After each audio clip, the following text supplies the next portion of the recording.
The following is a conversation with Professor Nada Hamad, a senior staff specialist in bone marrow transplant, clinical and laboratory haematologist at St Vincent's Hospital in Sydney, where she also is director of the Haematology Clinical Trials Unit. She is also the president of the Bone Marrow Transplant and Cellular Therapy Society of Australia and New Zealand, and she is a senior lecturer at the University of Sydney and University of New South Wales. We talk about transplant and cellular therapy in Australia and New Zealand, equality and diversity, access, and different training pathways. And now enjoy this conversation with Professor Nada Hamad. My laptop is making a lot of noise, which is not good for a podcast. So I tried restarting it again and it's still doing it. So I'm going to try and see what happens. Yeah, no problem. No problem. Thank you for your time. Okay. Really appreciate it. Yeah, it must be late with you. It must be quite late with you, is it? It is 9:30. So it's not so bad. My European meetings, I think there was an EBMT meeting at 3 o'clock in the morning earlier this week, and I just couldn't make it. Like I tried really hard. Wow. It was not possible, but anyway. Okay, well, firstly, thanks for giving up your time to talk to us, particularly at 9:30 on a Wednesday evening. And clearly you've had a very interesting journey to where you are today. Can you tell us a bit about your background and training and how you first became interested in transplant and cellular therapy? Oh, wow, that's a very long story. So I'll keep it short. I was born in the Middle East to biracial parents, and they moved around a lot. My mother was a designer, my father was an architect, so we moved around the world a lot, and I traveled a lot. I somewhat finished school early, and I won't tell you how early, but early enough that I really had the opportunity to travel and live in multiple countries and study in various places. So I first started medicine in the Czech Republic. And I did a few years there. And then I decided to take a break and moved to New Zealand and did a degree in forensics. And I worked in forensics for a short period of time, at which point I realized that although I love the science of forensics and love science in general, I really miss people. And forensics is a lot more, I guess, an independent science, we can say. So I went back to medicine and I moved to Australia from New Zealand to do that. And I think one of the things that attracted me to haematology was potentially the reason I said, I'm never going to do it. I remember a distinct moment in medical school in my first week, and I had a clinical tutorial with a haematologist, and we'd walked in, and unfortunately a patient had passed away unexpectedly. And he was so impassioned and so distressed by this that, you know, it really shocked a lot of us as students because we'd never seen anything like that. And I thought to myself, I don't think haematology is for me. And I came full circle and ended in haematology, mostly for the attraction of the ability to really have a significant impact on patients' lives in terms of survivability of cancers. Oncology is appealing in that way, but haematology has this, you know, ability to really cure patients with some extraordinary technology, which is what transplant is for me. It's a science, it's an art, and an opportunity to really have significant impact on patients' lives. So transplant was a clear direction for me. And I went to Canada to train specifically in transplant after my training in Australia. And I came back home for the beaches and the sun and the people and the friends and the family. And that's where I've been ever since. So now I'm a transplanter in Sydney, Australia. And, you know, my passion for transplant clearly has led me to a lot of leadership positions. So I'm the president of the Australia and New Zealand Transplant and Cell Therapy Society as well.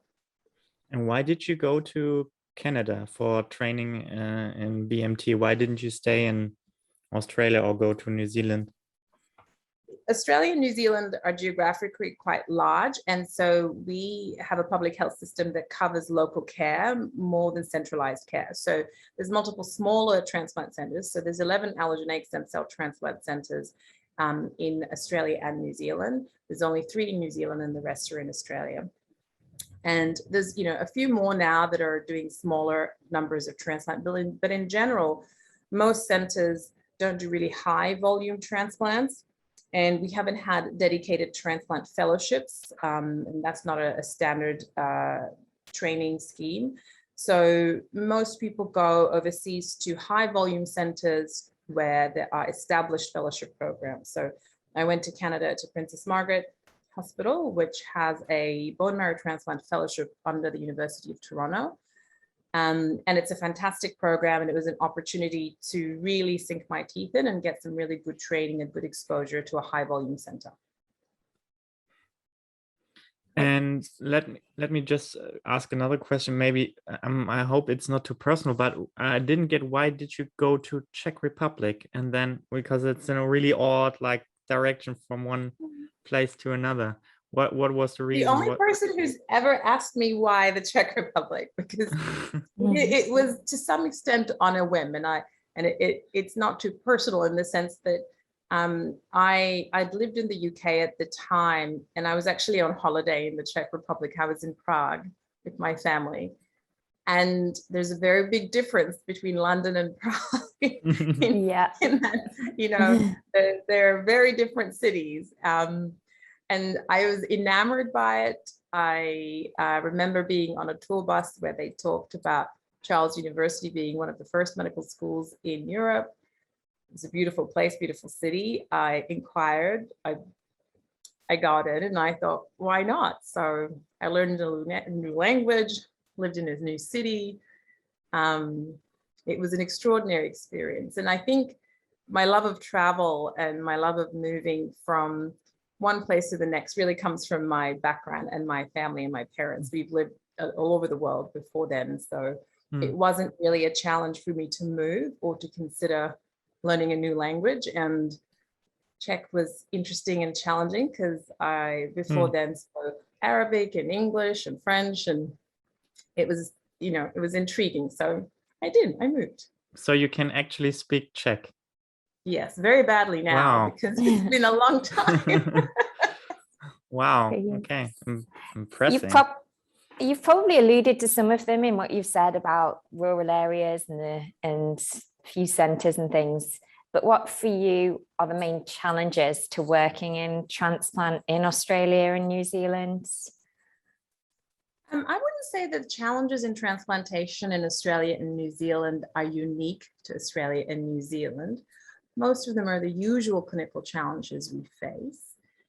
But Australia and New Zealand, because of geography and rural areas and regional areas and the focus of the healthcare system on delivering care locally to patients, means that patients have to travel quite some time to get to a transplant center in certain circumstances, because most of the transplant centers are centered in metropolitan areas. So we can service those areas quite easily. And we endeavor to offer our services to everybody who needs a transplant. That's the whole point of a public health system. But unfortunately, there's no way around it. The geographic challenges pose a problem for patients. They don't have the family members that can be with them during that period of time. And it is a long period of time. You have to come to hospital for a month, and you need to be near a transplant center for the first 3 months usually. So there is relocation. There is disconnection from your family, from your support networks. And so those challenges mean that we have to work extra hard to make sure access is equitable. And I think that's a challenge to most public health systems, but I feel in Australia and New Zealand, we do have a really big geographic area that we have to cover. And also there's cultural differences between, who lives in those areas. So in certain circumstances, there's significant disadvantage to Aboriginal and Torres Strait Islander or First Nation people in Australia, and to some extent in New Zealand as well. And do you have some certain infrastructures in place because you said people need to travel sometimes a lot? And I just heard from the US that people there have certain like hotels near the hospital where, when, for instance, it's in a pediatric setting, that the family can travel with a child and then receive the transplant, but always be near the patient. Do you have some kind of certain infrastructure as well? Yes, it depends on the hospital and the region we're talking about, because Australia, there's different health systems. We've got a state and a federal healthcare system. So each state has its own infrastructures and they're not the same all across the country. Yeah. But in general, people appreciate that transplantation requires relocation if you live far away. And so most hospitals will facilitate social work support and social support networks locally for patients wherever possible, including accommodation services. And even with those services and even with those supports, it can still be a challenge for patients. It's, what comes to mind is, patients with young families, a mother or a father that has to leave their family where they have to stop working. Who's going to pay the bills? Who does that shared work at home? Young children going to school, they really can't relocate. So there is a pressure on these patients, even if we can support them with accommodation, even if we can support a whole family relocating, it's still quite challenging. And some people choose not to sometimes, which is unfortunate, but when they do, it's still hard for them more than most. And do people travel from one state to another to change healthcare accessibility? Because sometimes when you just said that there are differences from state to state, I think that's a main European centristic problem, that we always think, for instance, in Germany, there is no difference between, let's say, Hamburg in the north and Munich in the south. But in Australia is a huge continent, and you have huge differences. So how do you manage that as a whole, as a country? Yeah, so I wouldn't say there's a difference necessarily in the healthcare structures or quality or access. So that's there.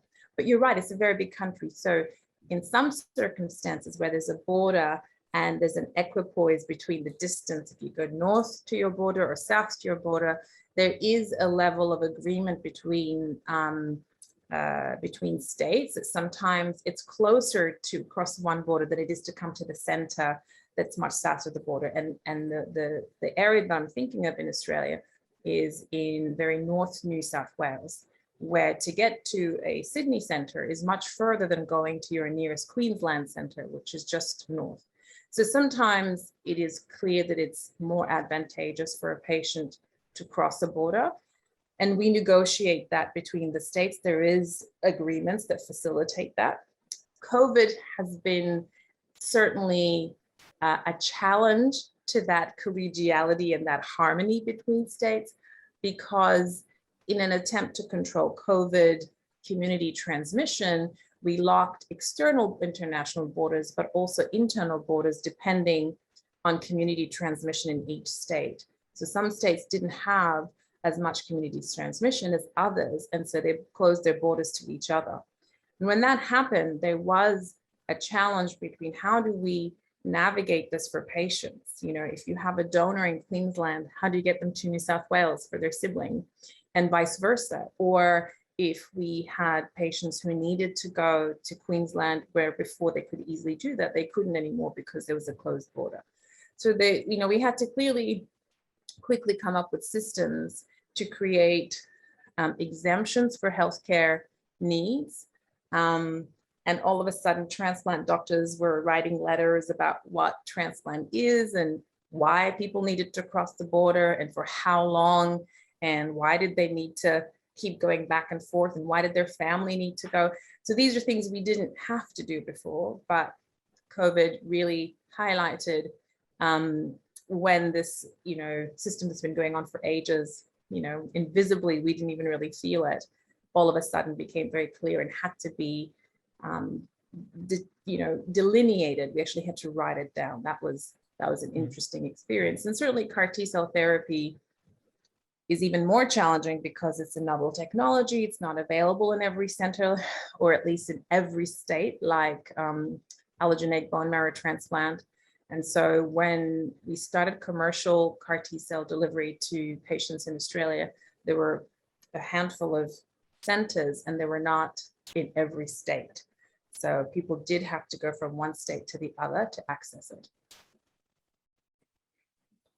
And obviously yourself, you talked about doing a fellowship in Canada. Now training for trainees in Australia and New Zealand who are interested in transplant and cellular therapy. Do the majority of them tend to go abroad to do different fellowships, or do people stick around, or is it a bit of a mix? Is there any sort of specific? Yeah, I mean, it's really sad because I really loved my experience in Canada. It was a fantastic center to learn in. It was an opportunity to see things done differently in a different way. Everywhere you go, they do things a little bit different, and you open your mind to new ways and new ideas. But also from a personal perspective, you know, traveling and doing something fun and learning and working at the same time is one of the joys of being in that position in your training, where you're finished, but you're not committed to being in a permanent role. So there's a little bit of flexibility. So that's really the best time to go out and seek those experiences. And in the first year of COVID, we closed our borders internationally, so people couldn't leave and people couldn't come in. And the couldn't leave part was because if you did leave, you had to go through so many, you know, hoops, or jump through so many hoops to come back in. And people didn't want to leave their loved ones in the midst of the crisis. You know, it was very hard to understand what was happening for how long that might be. There were a lot of Australians and citizens and residents who had a hard time coming back, and there still are some even now. So people or trainees didn't really feel like it was okay to go, even though those positions, you know, were available and many people wanted to go. That desire is still there. So in the first year, I think training kind of was a little bit stifled for that year.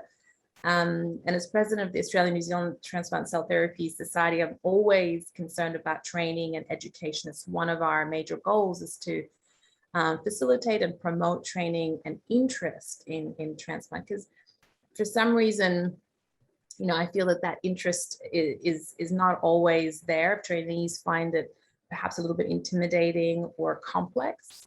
And so, you know, I love it. I want to make sure trainees understand the beauty of it and why it's so rewarding.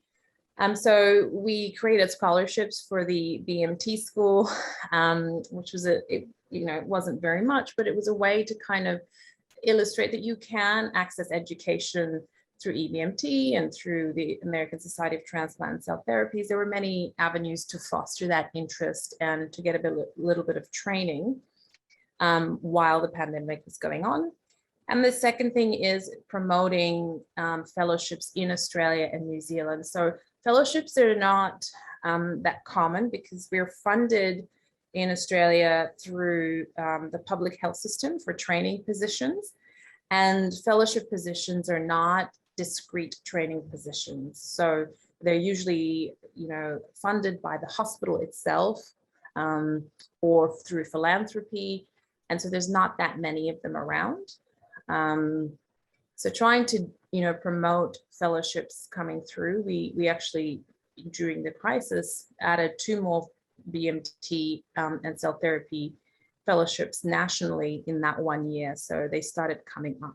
And I think even recently, I've just heard another one was set up in another state. So I think almost every state has a BMT fellowship position somewhere. And, you know, that's probably a result of the pandemic. So there's pros and cons. But in Germany, in my university hospital, I had a rotation last month, and I made the same observation that you did, because people asked me, okay, where do you work? I said like stem cell transplant, cellular therapy. And the response was, okay, that's quite specific. That's quite like really a niche, for instance. And people, or even the trainees, young people, they always want to go broad and broaden their perspective. And then I tell always the story of the EBMT and the registry. That is one of the first big registries with a huge amount of data where you can explore all the diseases, therapies, etc. And then they were like, wow, okay, never heard of that. Quite interesting. And do you have in Australia and New Zealand also this kind of registry database? Yeah. Yes, we do. And it is also one of the first in Australia and New Zealand, one of the largest and most successful. And I think this is unique to transplant, that we, when transplant came about, it was very experimental. It was very risky as a procedure. And, I always think those people were so brave, those clinicians and doctors so brave to kind of pursue this really high risk procedure with the potential to save lives. And, it's really quite vogue or chic now to say, immune therapy, we're saving lives with immune therapy, we're harnessing the immune system. We did that in transplant way back in the 60s and 70s.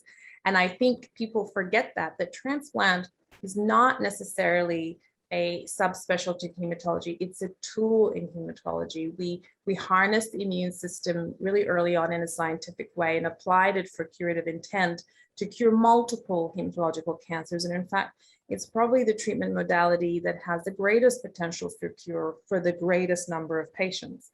So that is extraordinary that we have been incrementally improving outcomes in transplant through these registries. We really make every patient's story count. Every single patient we put on the registry, that individual patient has, their journey, their story, their outcomes influences how we transplant forevermore. So this kind of constant looking at data, reviewing outcomes, improving is also slightly different in medicine. We don't do that all the time. We do a lot of clinical trials prospectively because that's the gold standard, but we don't put all patients' stories and journeys and outcomes into one repository and question it and review it and, ask various questions at various times.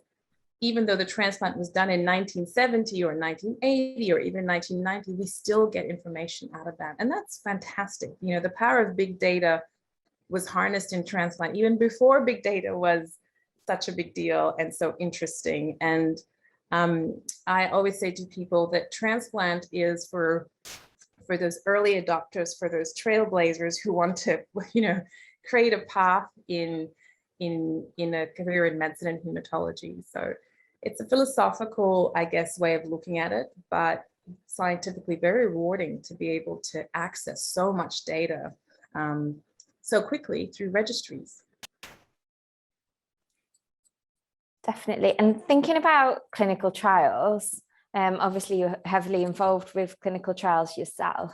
In terms of trainees who are interested and want to be involved, want to learn about clinical trials, what advice do you have for those people?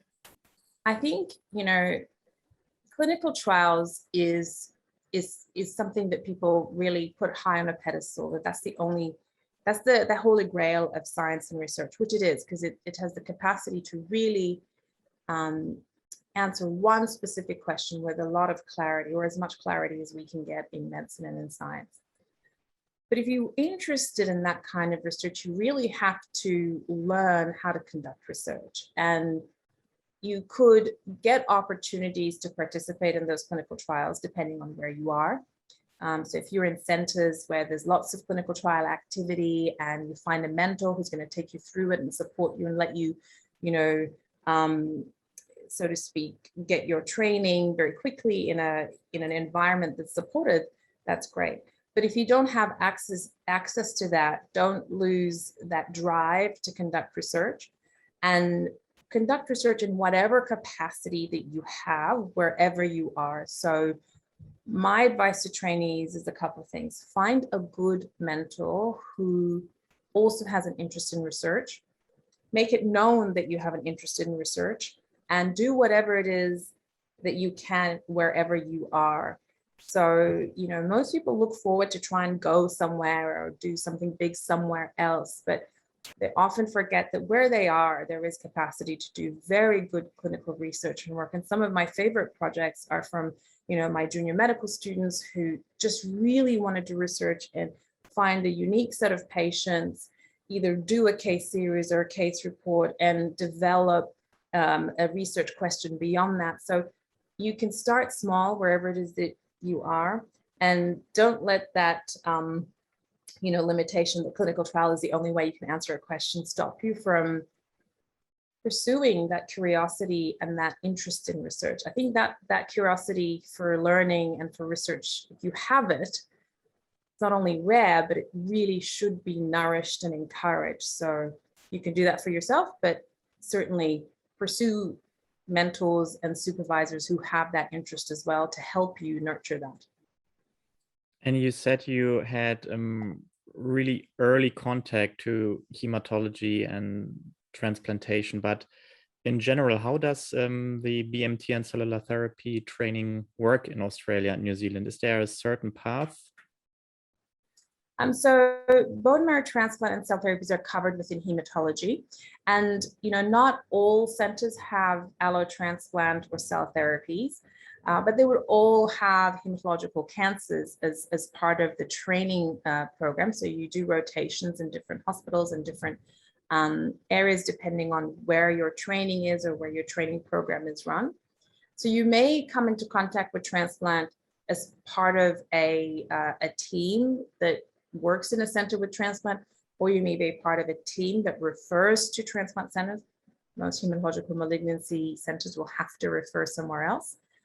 And a lot of the time I notice that if you're not in a transplant center, you sometimes don't understand the intricacies of transplant, and it makes it a little bit mysterious. So you're not quite sure what's involved. You just know when you need to transplant somewhere, or when you need to refer, because you watch your clinical senior colleagues doing that, going, yes, this person will need a transplant, we have to refer out. And then the opposite is true for centers that are very transplant heavy. So the trainees are rotating around many, many transplant centers. They don't quite appreciate when a patient needs to be transplanted, but they are very good at the transplant part of the process. So I think for trainees, the path is taking an interest and then pursuing it by moving to centers that either have transplant activity or pursuing fellowships after they finish their training specifically in transplant, whether it's in Australia or internationally. So some people come to it very early that they want to do transplant, so they apply for hematology training in a transplant center, and others come to it afterwards. I certainly did. I wasn't intending on going into transplant, but worked at a transplant center incidentally, discovered it, loved it, and then pursued it more deliberately. And I suppose the same would be true for CAR T-cell therapy now, because this is, we noticed in Europe that this is at the moment a major issue of inequality in training, because there are lots of trainees who would like to see one CAR T-cell therapy but have no access to it. Yes, this inequality of training is a very good point. And I think for me, COVID highlighted it even more, because as you lock down, we were more constrained in our movements. So people weren't able to move enough. We had in some circumstances, some staff shortages. So the rotation process was restricted. So people had to stay where they were for a bit longer. And so then exactly that, there is an inequity in exposure, because you can create equity in training by making sure everybody has a good baseline knowledge. And one of the strategies I used to impart that is in 2017, I did a needs analysis with trainees in one of our national conferences. And many trainees said they just didn't feel like they had the breadth of exposure in hematology and didn't really quite have a good grasp of clinical hematology. It was all dependent on what they saw in their rotations. And in Australia, hematology training is pathology and clinical hematology combined. And the pathology component has an exam. So people are always, trying to pass their exams in pathology, but there's no exam in clinical hematology. It's all by exposure and the apprenticeship model. And so we designed an online hematology education program and a national hematology education program in Australia and New Zealand to try and lift up that common denominator, to try and impart that basic curriculum about why we do certain things. You know, even if you don't have a lymphoma heavy center, what are the principles of lymphoma treatment and where are we going with all the new technology? There are modules in transplant and modules in cell therapy. So for people who don't work in a cell therapy center can at least understand the principles of it, the basics, why we refer, when to refer. But, you know, that is so important because at the very least, you're able to spark interest in those people who might never had experienced it. And we purposely designed it with a diversity of faculty members from across the country so that people could see clinicians who are interested in those topics and create connections or contact them if they wanted to work in a transplant center or in a cell therapy center or a lymphoma specific center. So although we have an inequity in exposure, we can mitigate that inequity by creating curriculums. We can create online content people can access from anywhere. We can create connections or networks for people to access that are online. It used to be very much driven by who you know or who your mentor or supervisor knew, because they'd call up on your behalf and say, my fellow is fantastic, or my trainee's great, he wants to do, or he or she wants to do this.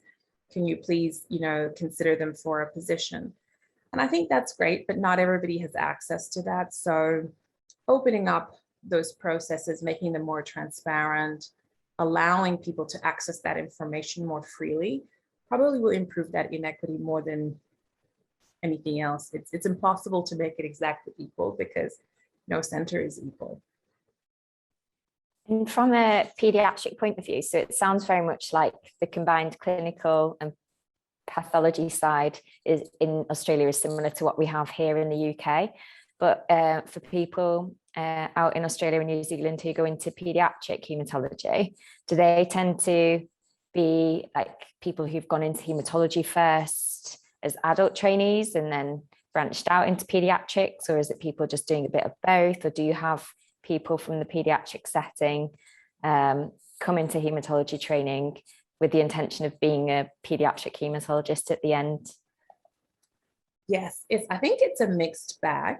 So I have colleagues who were pediatricians and then decided to do hematology because there's no specific pediatric hematology program. You need to do basic pediatrics and then get into hematology, or adult physician training and get into hematology. So, you know, the paths come into it in different ways. I haven't myself come across someone who's done hematology and then decided to be a pediatrician. It's usually the other way around. You know, if you have a love for pediatrics, it's you either have it or you don't. You develop it quite early, I think, from my experience and from my colleagues.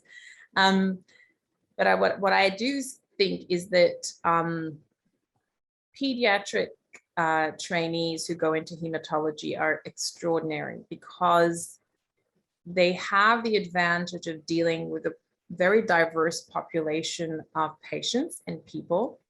And my observation is they have the capacity to switch between patients and age groups really easily and naturally based on their training.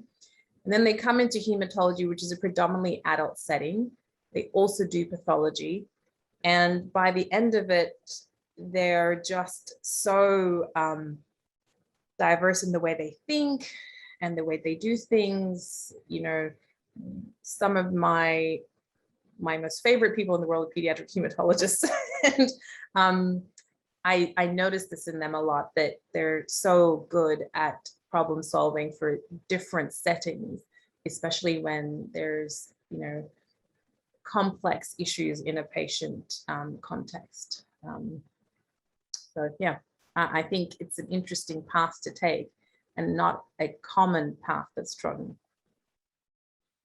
But your concept of like try to find the right balance between equity, equality was quite beautifully put and quite strongly realized with your educational program. And what we noticed when we had to look you up to prepare this this talk, we noticed that you're really, really passionate about fighting for equality in medicine, and how this also extends far beyond the individual, the even gender problematic.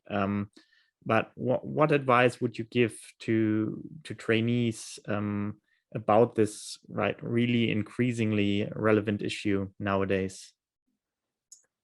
So I'm going to start by telling you how I came to it, because this kind of passion I wasn't born with it, right?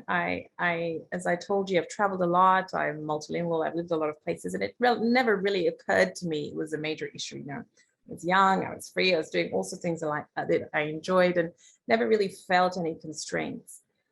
And I think later in life, as I, started to hit more blocks as my career was moving forward, I started to feel this friction, which I didn't quite understand. And I had a moment of epiphany when I became a patient, when I had my own children. And I really did feel a difference in how I was treated, or how I didn't feel like I was treated like I ought to. I'm a doctor, I'm a clinician, I kind of have a good understanding of the health system, and something wasn't quite right. And at the time, I didn't know what it was either. So in my experience, there was a couple of comments that were very racially based that I didn't appreciate at the time. For example, I was consistently denied pain relief, and I just kept thinking, this is really strange. I work in hematology, people in pain is a serious problem for us. And I thought maybe this is just ONG, right? Maybe it's just women having children, people think that's okay. But, a couple of nurses said the same thing to me on a couple of different shifts. And that was, you're going to be okay. You're fine. You can handle this. Your people are good at having children. And I didn't understand why anyone would say something like that. And it just, I just ignored it. I was stressed trying to learn how to breastfeed, which is a whole other thing. But 10 years later, I went to an education session by a Black obstetrician who was talking about obstetric outcomes in women of color, and how, this concept of pain relief denial was very common, and how obstetric outcomes were more likely to be negative because what they were saying was often not heard. And the penny dropped for me, and I was like, oh, I didn't realize that this is probably a cultural or system issue. I thought this was an individual person making a rude comment, or individual couple of people making some comments. And so I started to think a bit more critically about it. And, once you're a scientist, you're always a scientist. So, I started to think, well, what else in my training or in my clinic am I missing? And the more I thought about it, the more I noticed that in general in medical training, the concept of,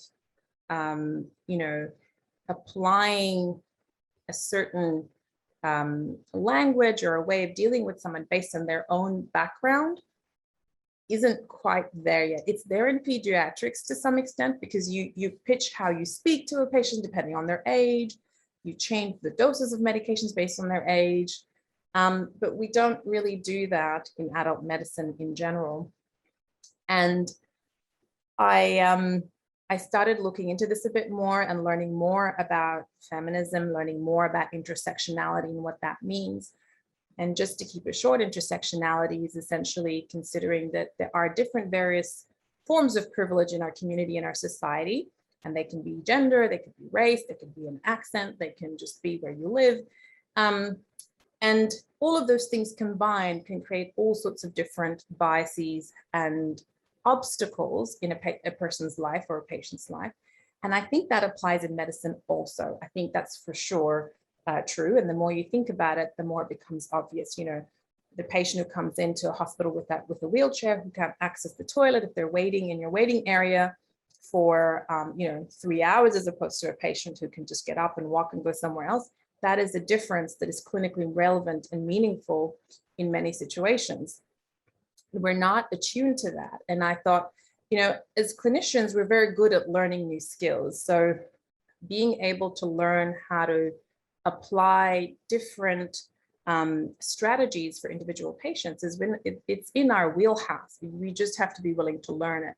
So my interests have now shifted to intersectional approaches to science, to research, to clinical practice, and to education, because all of those fields have always lacked that diversity in the people designing those systems.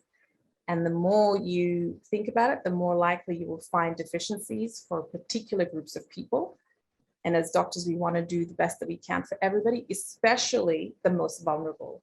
So if we start to think in an intersectional way, we're more likely to do the best that we can for the most vulnerable, and to basically serve our community and society fairly, because at the end of the day, the healthcare system, although it services individuals, we're really here to serve the community and society as a whole. So it's the most efficient way to do it, in my opinion. And do you think that it's been impacted by the pandemic at all? Oh, yes. I think there's nothing like a crisis to really, highlight or amplify disadvantage. There is no doubt, even in Australia, that we've noticed that our rural and regional communities were vulnerable. We centralize care in our metropolitan areas. We certainly have better access to ICUs, better access to all the healthcare services. And as soon as an area or a region is a little bit isolated, they're vulnerable, right? If you don't have that concentration of acute care services when COVID hits, that community is going to be at most risk. We have found that our Aboriginal communities, the Aboriginal and Torres Strait Islander communities, have really suffered when COVID does start to community spread. It has been much more challenging to either control that community spread or to support those communities with healthcare services. And like everything, there's always blind spots in the system. So if you notice, anytime the pandemic gets worse or there's a wave, there's a fervor of organization from public healthcare teams, public healthcare strategies. But all of those strategies, when you think about them, they all make sense when people are on TV telling us what we should be doing. You should lock down, you shouldn't go out, you should go 2 kilometers, 10 kilometers. But it doesn't take very much to then go, oh, but what about this? Or what about that? If you don't have the people in the room in those systems that can ask those questions, then you miss a big part of the strategy. And one such example, for instance, when we created a lot of lockdowns and restrictions in movement, we decided to homeschool in Australia, like everywhere else in the world. And I don't think it was quite obvious to the public health teams designing these strategies that the majority of the healthcare workforce is female. So they have to be at home homeschooling, and they have to be at work. Well, who's going to look after the patients? So, you can't really be a nurse and work from home. You need to be in that intensive care unit. So how do you manage that? And if someone doesn't say, well, how do we cover that workforce? It takes you maybe 2 to 3 months to decide we're going to make childcare free and that it needs to be open to healthcare workers. And so it took a very long time for that to actually materialize, but it could have been done so much sooner to support the healthcare system and to support the women that were supporting the healthcare system. So, very small, blind spots have a really big impact. And I think COVID really highlighted that, both from a workplace perspective, but also from the patients we serve perspective. But I suppose there are like 2 really important things that you just mentioned. One is the visibility, to make things visible, to give people voices who already have one, for instance, but just to give them a platform. And the other thing is maybe for trainees quite relevant, because that's what I noticed, at least here in Germany, is that there is a big danger to perpetuate like certain behaviors, certain approaches, when people who are new to something, who could like think of something differently, have no opportunity to realize that thought. So for instance, when we talk in Germany about, we also talk about the really problem about like rural general physicians. We don't have anyone from the younger generation who wants to do that because they don't have a clue what it's like to work there, because they didn't go there. They went to a big city with a big university hospital, and then they said, okay, I'll stay here. What is it like? Do you try to like send younger physicians to rural areas to maybe learn from a general physician there, or how does it work in your area? This is an excellent point. What you were talking about then is you can't be what you can't see. So we're all more likely to pursue paths of the people we observe and admire, or at least it's a known path, so you can at least see yourself doing it. So that's just human nature. And there are strategies in Australia that are designed to retain trainees or doctors in rural services. So, you can get scholarships to get into medical school, with the incentive that you come back to work in a rural regional area. There are, employment strategies around areas of need. So if you're an overseas trained doctor, you can get paths to training that go through the rural regional service areas, and people then experience those areas and decide to stay. I think, this issue of highlighting experiences and voices is really an important one. And I think that goes to the art and the concept of inclusivity.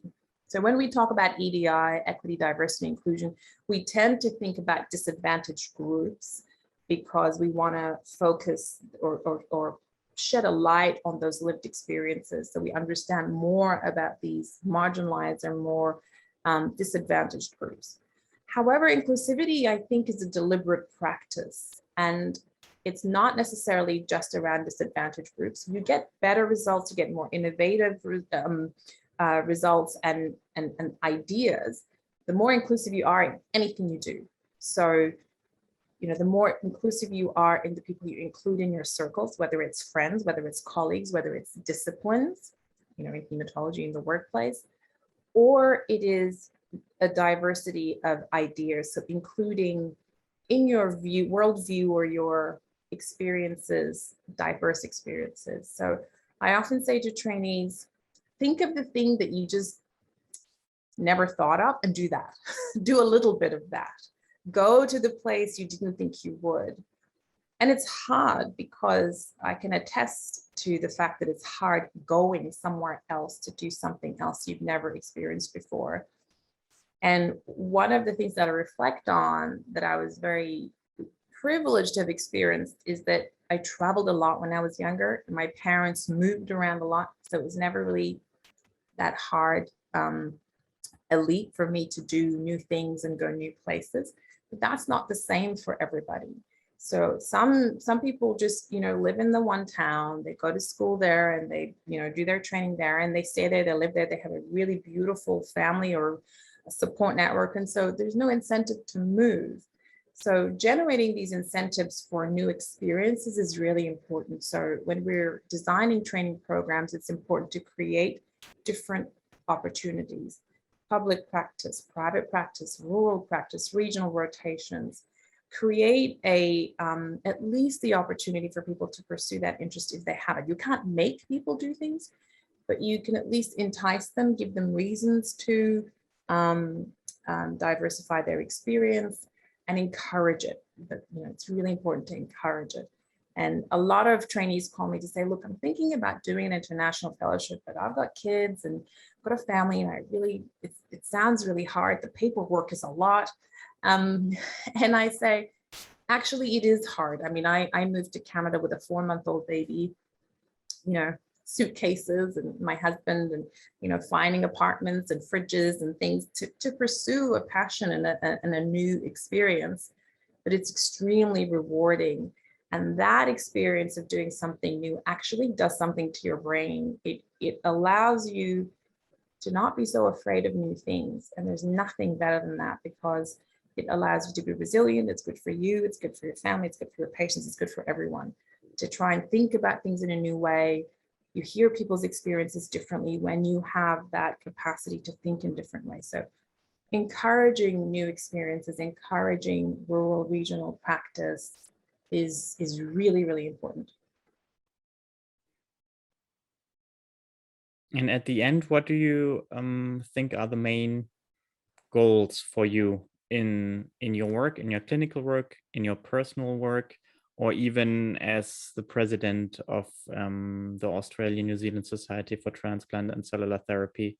What do you think will be your main goals? Because we can just repeat everything we just felt like the last 2 years, because everything you just said is like impacted and negatively influenced, obviously, by COVID.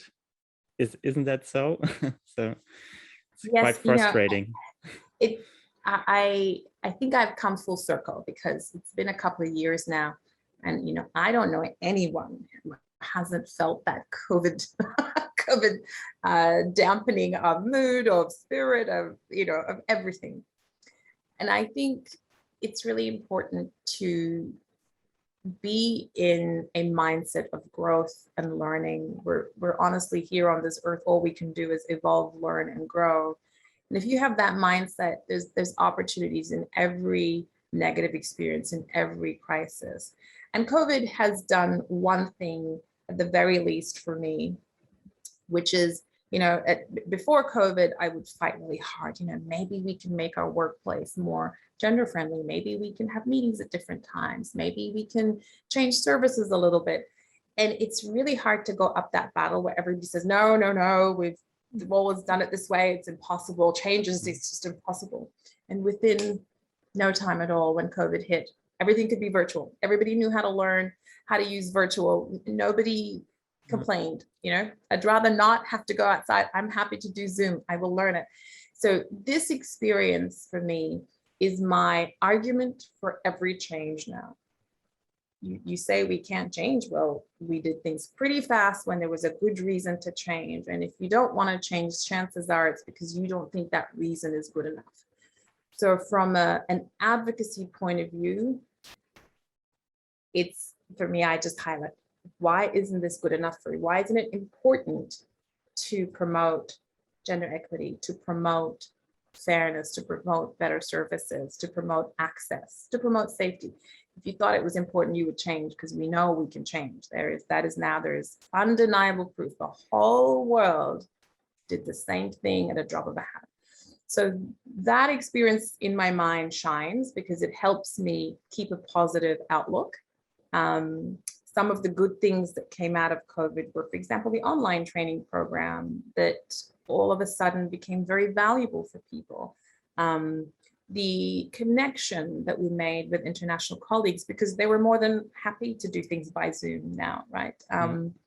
There is something quite extraordinary that I have made more international colleague connections in COVID than ever before, going to conferences, shaking individual hands, right? Or meeting people that I'd read about on paper. So this is, a way of thinking for me now, personally. It's a journey, it's learning. Always look for the positive side, leverage every positive that you can in a negative experience. And as far as goals, the goalposts change. And I think, once upon a time, I had specific goals as a trainee. I needed to finish training. You gotta, you have to keep moving towards something. Once you're in a position, of permanence, and you're in a job, you've got patients to see, it's the same to some extent every day. It's really important to create your own vision and ideas and things that, you want to move towards. Being president of Australian New Zealand Transplant Cell Therapies, the goals are quite clear. We want to promote quality services, we want to promote access, we want to promote education, and we want to promote a culture of equity, diversity, and inclusion. So those goals, to materialize them, does require an internal drive to keep pushing for those changes. And so my personal goal is to keep driving for those changes as much as I can. without burning out, because burning out is a real thing. But I think if you find joy in what you do, burning out is less of a risk. So find the joy in what you do is my advice. And I wake up every day trying to make sure that I find some joy in the things that I do. Yeah, it's very impressive, all what you do. It's really, yeah, really astonishing. And we want to thank you very much for your time and for your willingness to join our little podcast. And we would be really happy if do you have a link to your online education program on hematology for trainees? Because I think I never heard of that before. And I think it's would be very valuable to other trainees to hear from that. And actually, we're in the process of setting one up, transplant and cellular therapy specific for through EBMT for trainees as well. So maybe we could learn from your experience and maybe share experiences, learn from one another would be really, really good. Yeah, so our program is NHEP, National Hematology Education Program, .com.au, and it's free. I'm not sure if the access is open to all trainees, because you have to have a medical provider number in Australia, like a medical registration number to access it. But certainly if there's an interest, we can create a pathway for international trainees who are interested. The content has a little bit of an Australian, New Zealand bent because our access to drugs is very different, but the basic learning is fantastic. The speakers are excellent. They're internationally renowned speakers. It's free access. It was designed by a fantastic faculty, and it was funded through unrestricted grants from industry partners. So there's no editorial control from industry partners. It's just there as a positive contribution to education in hematology. And I would be very pleased or happy to assist in any way I can around education, specifically for BMT and cell therapies, because I think, good content is something that we really value now in this generation and in this era. And we've not always been the best at creating, engaging, maybe even a little bit entertaining content to bring people into our specialties. It can be quite boring if you're not trying to engage. So I congratulate you on setting up this podcast and bringing out voices for trainees to hear different ideas and different things. So well done to you. That's fantastic.